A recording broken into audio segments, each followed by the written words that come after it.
세역광을 분석해 봤더니 한 봉지에서 막 1000개 정도의 미세 플라스틱이 관찰됐거든요. 20마이크로미터 이상만 봤더니 한 1000개 나왔다라는 거죠. 만약에 20마이크로미터 미만까지 봤다면 어땠을까요? 페트병 생수는 기본적으로 그 안에서 미세 플라스틱은 무조건 관찰이 됩니다. 실제 우리가 나베에 노출되는 원인을 뽑아봤거든요. 원인 1위는 수산물이나 이런 게 아니었었어요. 바로 였습니다. 일상적으로 사용하는 종이 포일이 실제로는 우리가 먹는 음식에 섞여 들어간다면 미치는 악영향은 무엇인가요? 종이 호일은 이제 종이를 기반으로 그 위에 이제 플라스틱이 코팅되어 있는데요. 그 플라스틱을 가장 많이 쓰는 게 바로 이제 실리콘 플라스틱이라고 보시면 됩니다. 좀 더 정확한 명칭은 폴리실록센이라고 하는데요. 근데 이제 문제는 이런 것들이 너무 과한 높은 온도에 노출됐을 경우, 높은 온도라는 건 보통 이제 160도 이상입니다. 160도 이상에 노출되면 실제로 그 미세한 실리콘 플라스틱이 일부 미세 플라스틱 형태로 그런 음식으로 이염될 수 있다라는, 옮겨갈 수 있다라는 게 이미 실험 결과를 통해 밝혀진 바가 있고요. 그런데 미세 플라스틱 관련된 연구는 최근에 굉장히 활발히 이루어지고 있습니다. 대표적인 PP, PE, PS, PET 이런 범용 플라스틱에 대한 연구가 굉장히 활발하게 이루어지고 있는데 아직은 이 실리콘 미세 플라스틱에 대한 연구는 사실은 거의 없다고 보시면 됩니다. 왜 연구를 별로 안 했을까요? 실제 그것이 우리 몸에 들어갈 가능성이 별로 없다고 생각을 하니까 그동안 이렇게 연구가 활발히 안 됐습니다. 근데 이제는 종이포일 너무 많이 쓰이고 실리콘 제품이 많이 쓰이고 있잖아요. 그러다 보니까 이제 연구들이 이제 진행되고 있는 추세다라고 보시면 됩니다. 그렇기 때문에 기본적으로 먹으라 만든 거 아니면 안 먹는 게 제일 좋고요. 또 다른 미세 플라스틱들의 독성들을 고려해 봤을 때 충분히 저런 실리콘 미세 플라스틱도 많이 섭취했을 경우에는 충분히 위험할 가능성이 있기 때문에 불필요한 노출을 안 하시는 게 가장 바람직하겠습니다. 그래서 결론은 온도예요. 온도만 조심하시면 됩니다. 종이포일은 감싼 용도로 쓰면 최고입니다. 그 다음에 접시에 잠깐 깔아가지고 고기 같은 거 기름진 거 올려놨을 때 하게 되면 좀 설거지할 때 좀 편한 건 맞죠. 그러니까 그런 용도는 아주 최고인데 프라이팬에 올려놓고 거기다가 높은 온도로 거기서 뭔가 고기를 굽는다든지 생선을 굽는다든지 이런 것들이 바람직하지 않다라고 보시면 되겠습니다. 매일 사용하는 나무 도마나 플라스틱 도마에서 나오는 미세 플라스틱이 우리의 신체에 미치는 영향은 무엇인가요?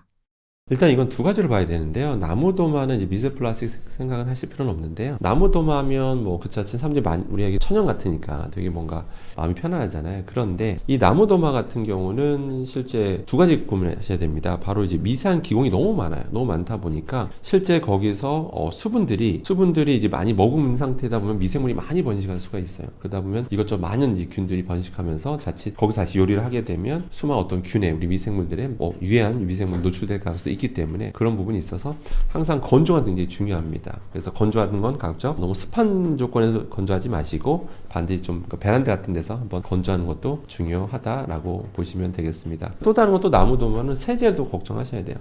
분명히 우리가 세제로 딱 닦고 물로 충분히 헹군다고 해도 저희가 다시 실험을 해보면 다시 용출 실험을 해보면 그 잔류하는 세제가 너무 많아요. 다시 어마어마한 세제가 나오는 걸 정말 많은 실험을 통해서 확인했는데요. 그렇기 때문에 이런 나무도마 세척하실 때는 별도로 좀 이왕이면 먹을 수 있는 세제로 세척하는 것도 한 방법입니다. 베이킹소다라든지 이런 것들, 구연산이라든지 이런 걸로 세척하는 것도 한 방법이다 라고 생각하시면 되겠습니다. 근데 플라스틱 도마 같은 경우는 여러분들이 아마 집에서 플라스틱 도마 쓰신다면 그 소재를 한번 살펴보세요. 그러면 보통 PPP라고 보통 많이 적혀 있습니다. 이거 자체에서 음식이 닿는다고 해서 환경 호르몬이 나온다든지 그런 건 아닙니다. 전혀 걱정하실 필요는 없는데 문제는 이런 것들이 시간이 지나면 이 플라스틱들은 분해 현상을 피할 수가 없습니다. 서서 이제 조직이 조금씩 끊어지는 것들이 발생하게 되는데요. 그런 상태에서 이렇게 우리가 거 위에다 칼질하면서 음식을 조리하게 되면 다량의 미세 플라스틱이 이제 발생할 수밖에 없습니다. 그래서 그런 조직이 끊어진 상태에서 음식이 거기서 올려놓지게 되면 마찰 등에서도 미세 플라스틱이 발생하기 때문에 결론은 저런 플라스틱 도마 같은 경우는 영구적인 게 아니다라는 거 꼭 기억하셔야 돼요. 그러니까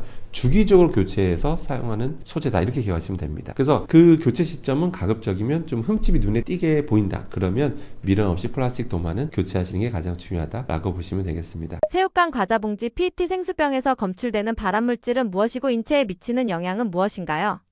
최근에 그 실험 결과 새우깡을 이제 분석해 본 거예요. 새우깡을 분석해 봤더니 PP라고 하는 이제 미세 플라스틱이 유독 좀 많이 관찰되는 경우가 있었는데요. 그거는 사실은 저희가 이제 판단해 봤을 때 그 과자 포장지 그 내부에 이제 기본적으로 알루미늄 소재가 있고 거기다 다시 이제 PP라는 걸 코팅한 겁니다. 그러니까 실제 음식물 새우깡이라는 과자 닿는 게 PP라는 소재가 닿거든요. 근데 조리하는 과정에서 그러니까 음식물이 담겨지고 마찰 등에 의해서 조금씩 떨어진 것들이라고 이제 판단하고 있습니다. 근데 한 봉지에서 1000개 정도의 미세 플라스틱이 관찰됐거든요. 근데 문제는 그때 기준 크기 크기가 몇이었냐면 20 마이크로미터였어요. 20 마이크로미터 이상만 봤더니 한 1000개 나왔다라는 거죠. 만약에 20 마이크로미터 이하까지 봤다면, 미만까지 봤다면 어땠을까요? 당연히 더 많은 미세 플라스틱이 아마 관찰됐을 겁니다. 그래서 뭐 한 봉지 먹었다고 해서 그것이 뭐 어떤 위험성이 있느냐, 이걸 지금 판단할 수 있는 사항은 사실은 아닙니다. 근데 우리가 뭐 다양한 경우로 미세 플라스틱 많이 노출되다 보니까 이런 데서도 미세 플라스틱이 발생할 수 있다는 거는 참고로 하실 필요는 있고요. 그 다음에 중요한 건 이제 페트병 생수인데요. 이제 페트병 생수는 두 가지를 봐야 됩니다. 하나 미세 플라스틱, 하나는 유해한 발암물질, 이 두 가지를 봐야 되는데요.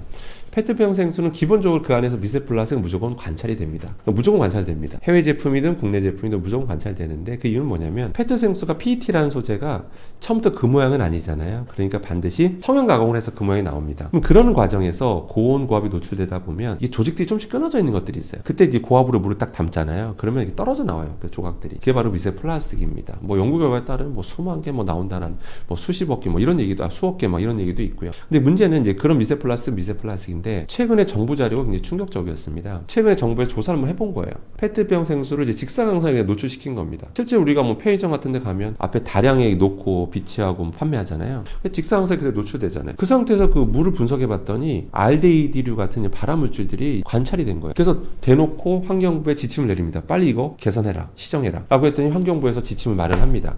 그게 바로 차광포. 그러니까 이제 편의점에서 대량으로 밖에다 놓고 판매한다면 차광포로 가리게 돼 있어요. 차광포로 가려. 그러니까 직사광선을 직접 노출되지 않게 하고 있다라는 겁니다. 근데 이게 시행된 지가 얼마 안 돼서 잘 모르는 그 업체가 많습니다. 그래서 돌아다니다 보면 편의점인데도 차광포 씌우지 않고 보관하는 걸 많이 보셨을 거예요. 그래서 그런데 많이 노출되다 보면 이런 PET 소재에서 이런 알데히드류들이 이제 노출된다는 거. 그 중에는 발암물질도 있다는 것도 참고하셔야 되겠습니다. 즉석식품이 비스페놀 A와 유해 금속의 주요 노출원이 되는 이유는 무엇일까요? 일단은 통조림 캔 같은 경우는 당연히 금속 재질이잖아요. 근데 금속 재질이 부식될 수 있기 때문에 당연히 내부 코팅제가 있습니다. 그 내부 코팅제로 가장 많이 쓰이는 게 에폭시 수지라는 건데, 에폭시 수지를 만드는 원료로 가장 많이 쓰이는 게 BPA, 비스페놀 A라고 불리는 환경 호르몬입니다. 실제로 어떤 연구진이 분석을 해봤어요. 그럼 마트에서 파는 거를 이제 통조림 캔을 수거해서 분석해 보니까 대다수의 통조림 캔 제품에서 BPA가 관찰이 됐다라는 겁니다. BPA라고 하는 우리 몸에 들어왔을 때 잘 빠지면 아무도 신경을 안 썼겠죠. 근데 이게 호르몬처럼 작동한다고 하면서 여러 독성을 일으키기 때문에 전 세계적으로 관리하고 있는 거거든요. 그래서 기본적으로 통조림 캔 제품에서는 그런 그 BPA가 나올 수 있다라는 거. 그러니까 에폭시 수지지만 그 잔류하고 있는 BPA들이 있어요. 근데 그런 것들이 기름진 거에 노출되면 또 열이 노출되거나 그러면 조금씩 서서히 노출된다라는 거, 용출된다라는 거 참고하실 필요가 있습니다. 그렇다고 해서 통조림 캔을 먹으면 버려야 된다, 그건 아닙니다. 그건 아니고 제 팁을 하나 알려드리면, 이게 딱 그 통조림 캔 제품을 딱 보면 유통기한이 있어요. 유통기한이 나와 있는데 보통 제조일자를 잘 안 박아요. 안 적고 유통기한을 그냥 해버립니다. 유통기한이 적혀 있으면 유통기한이 만약에 얼마 안 남았다,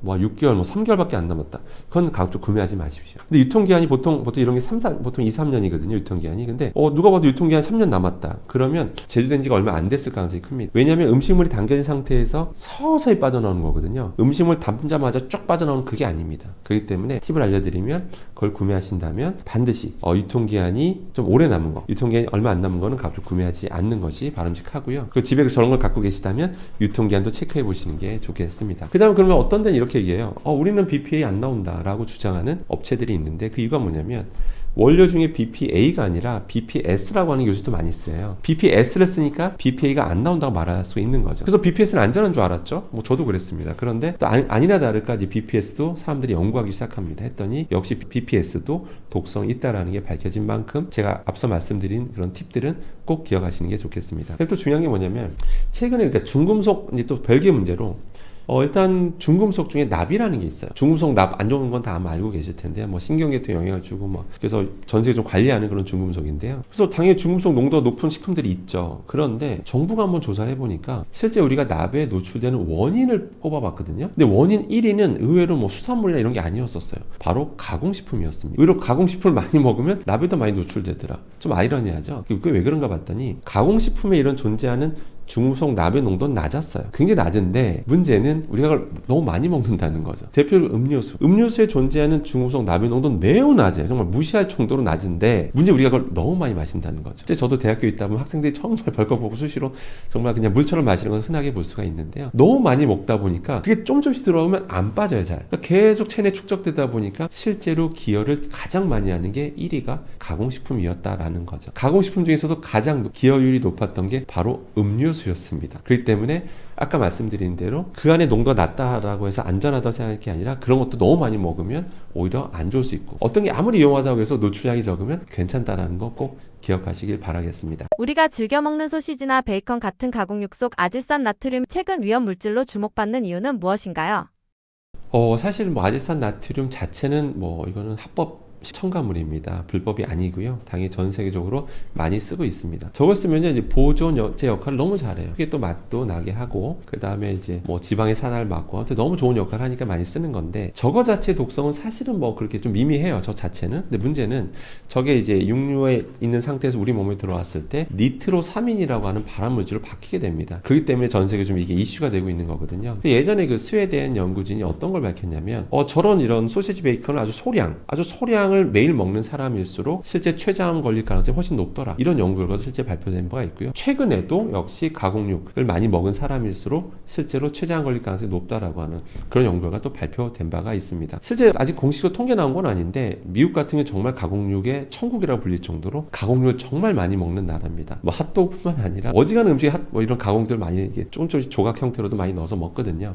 그럼 미국은 췌장암 발병률이 높아져야 되잖아요. 근데 실제 그렇습니다. 미국 같은 경우는 정말 췌장암 발병률이 점점 높아지는 추세여서 미국에서도 굉장히 심각하게 생각하고 있다는 꼭 기억하실 필요가 있습니다. 그렇기 때문에 참고로 해서 아질산 나트륨을 대체하게 하는 이런 첨가제를 제가 계속 찾고 있어요. 아질산 나트륨 아닌 거를 식품 첨가물 찾고 있는데 그런 것들은 한번 드셔보시면 맛이 좀 다릅니다. 그러다 보니까 아직까지 많은 사랑을 못 받고 있는 게 현실이고요. 그래서 여전히 아질산 나트륨이 가장 많이 쓰이고 있다라고 보시면 됩니다. 그래서 저런 소세지 베이컨 같은 경우는 그 자체를 먹었다고 두려워하시면 너무 즐겨 드시는 것은 좀 지양할 필요가 있다라고 보시면 되겠습니다. 저서에서 같은 사과라도 사과 주스가 더 위험할 수 있다는데 전문가들이 단 것을 먹지 말라고 조언하는 이유가 무엇인가요? 일단은 두 가지로 봐야 되는데요. 일단 사과는 그냥 사과 자체로 먹었을 때가 제일 좋다라는 것만 기억하시면 되고요. 사과 주스를 만들다 보면 이게 즙을 짜잖아요. 짜는 과정에서 아무래도 여러 가지 섬유질들이 대폭 줄어들게 됩니다. 그러다 보니까 특정 오히려 당 성분 농도가 상당히 높아지게 돼요. 그렇게 됐을 때 우리 뭐 그 상태로 너무 많은 걸 먹게 되면 잘 아시는 것처럼 너무 과한 인슐린이 분비되면서 췌장에 무리가 가면서 장기적으로 문제를 일으킬 수 있다라는 거 이미 다 알려져 있기 때문에 가급적이면 사과 주스보다는 사과 더 좋다라는 걸 꼭 기억하실 필요가 있습니다. 그래서 단 거 너무 지나치게 먹으면 안 된다는 건 이제 상식이잖아요. 근데 그러다 보니까 식품업계는 되게 발빠르게 움직였습니다. 설탕이 안 좋아? 그러면 인공감미료 쓰면 되지. 인공감미료는 설탕보에 200배, 300배 단맛을 내니까 200분의 1만 넣으면 되거든요. 300분의 1만 넣으면 되니까 그러니까 아무리 이게 뭐 위험하다 한들 너무 넣는 양이 적으니까 문제될 게 없다라는 거죠. 그렇기 때문에 미국 FDA조차도 막 대놓고 입장문을 냈어요.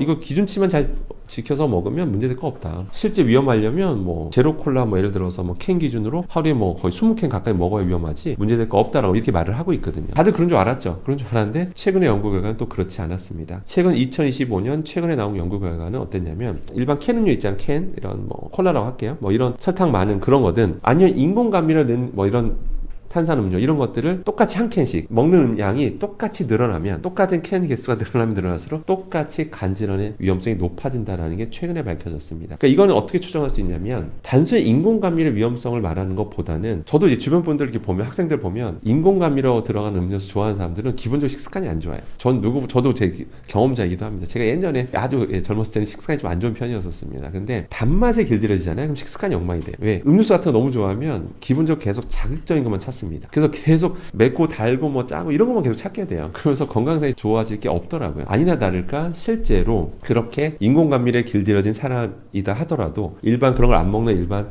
설탕만 들어가 있는 그런 탄산수 같은 양끼리 들어가게 되면 시간이 지나고 보니까 똑같이 간질환이 일어날 가능성이 크더라. 간질환 가능성이 더 커진다라는 게 밝혀졌다는 거죠. 그래서 결론은 단맛에 너무 길들여지지 않는 게 좋다라는 거죠. 인공감미료니까 괜찮겠지. 천연감미료니까 괜찮겠지. 이렇게 생각 안 하시는 게 좋겠습니다.